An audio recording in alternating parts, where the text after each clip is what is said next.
Welcome to The Explainer. So today we're cracking open a story that comes to us from a trunk of documents discovered back in 1954. And what was inside?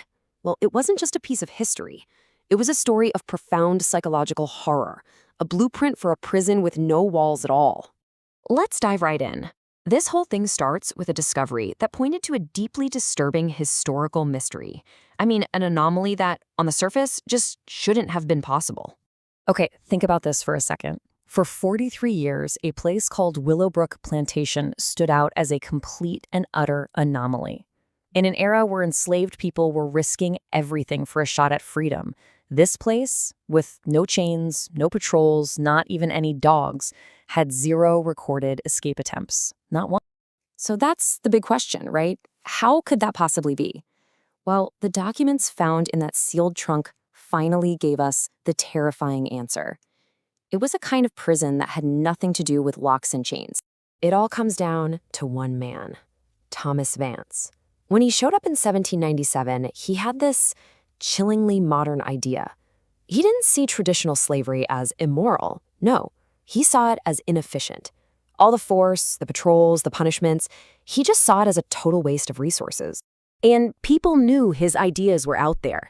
I mean, even his own brother wrote him a letter, basically saying, "Thomas, you're going too far. These aren't machines you can just rewire. Stick to the old ways." But Vance, he wasn't going to let that stop him. He was totally convinced he could engineer something way more effective. His goal wasn't to beat down the desire for freedom with force, but to completely erase that desire from ever forming in the first place. And that's exactly what he did. He built his system at Willowbrook, and every single detail, from the way the buildings were laid out to the daily routines, was designed for one purpose and one purpose only: total psychological domination. His whole method was basically an invisible cage built on three core pillars. First, total visibility. The living quarters were built in a square with windows that had no shutters, no privacy, ever. You were always being watched, not just by Vance, but by each other. Second, collective consequence. If one person broke a rule, everyone had to witness the punishment. And third, absolute consistency. The rules were simple, the consequences were predictable. Every single time. No hope for an exception. And right at the dark heart of this system was this thing he called the instructional pit. You see, this wasn't just for causing pain. It was a stage, a theater for psychological terror, designed so the entire community would have a front row seat. The very first time it was used was on a man named Marcus. He'd made a half-hearted try at escaping. Now, they didn't beat him. Oh no, they just made him stand in the pit as the iron floor slowly got hotter and hotter. And here's the kicker. The other 11 enslaved people had to stand there and watch the whole thing. For 6 agonizing hours, the message couldn't have been clearer. One person's suffering is everyone's trauma. And you know the truly terrifying part? It worked. Vance got what he wanted. There were no more escape attempts.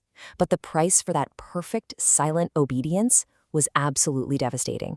It was the complete and utter annihilation of the human spirit. And you can see this chilling disconnect right here. In his own journals, Vance was so proud, writing about his psychological efficiency. But a visitor, someone from the outside, saw it for what it was, writing that he had witnessed the destruction of the human spirit. And over time, you could see that destruction. The people at Willowbrook, they just faded. They lost their spark, their personalities, their hope. They became purely reactive.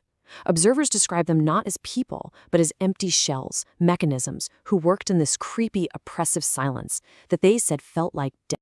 But here's the thing about a system like this. It's not sustainable. Sure, it was productive for a while, but then people just started dying. The diagnoses from doctors at the time, a failure of the will to live. You see, by taking away all their agency, Vance had also taken away the very thing that makes people want to live. The whole system just rotted from the inside out. So after Vance died, the system collapsed.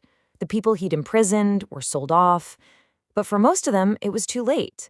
They were so psychologically damaged that they couldn't recover. The property was abandoned, and it seemed like the story of Willowbrook would just vanish. Except it didn't, because Vance kept meticulous records of everything. And when historians finally found that trunk in 1954, they couldn't believe what they were reading. It was a step-by-step guide to systematic psychological torture.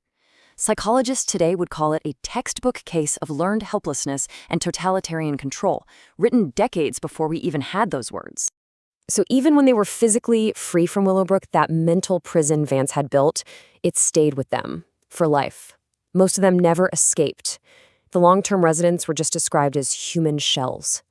And the children, who had never known anything else, well, they fared the worst. Their minds just stopped developing. You know, the story of Willowbrook Plantation isn't just some dusty, horrifying tale from the past. It's a massive warning sign. And it really makes you wonder, doesn't it? Where else do these invisible prisons exist today? These systems, in institutions, in our communities, maybe even online, that are built not on walls, but on the careful, systematic destruction of hope.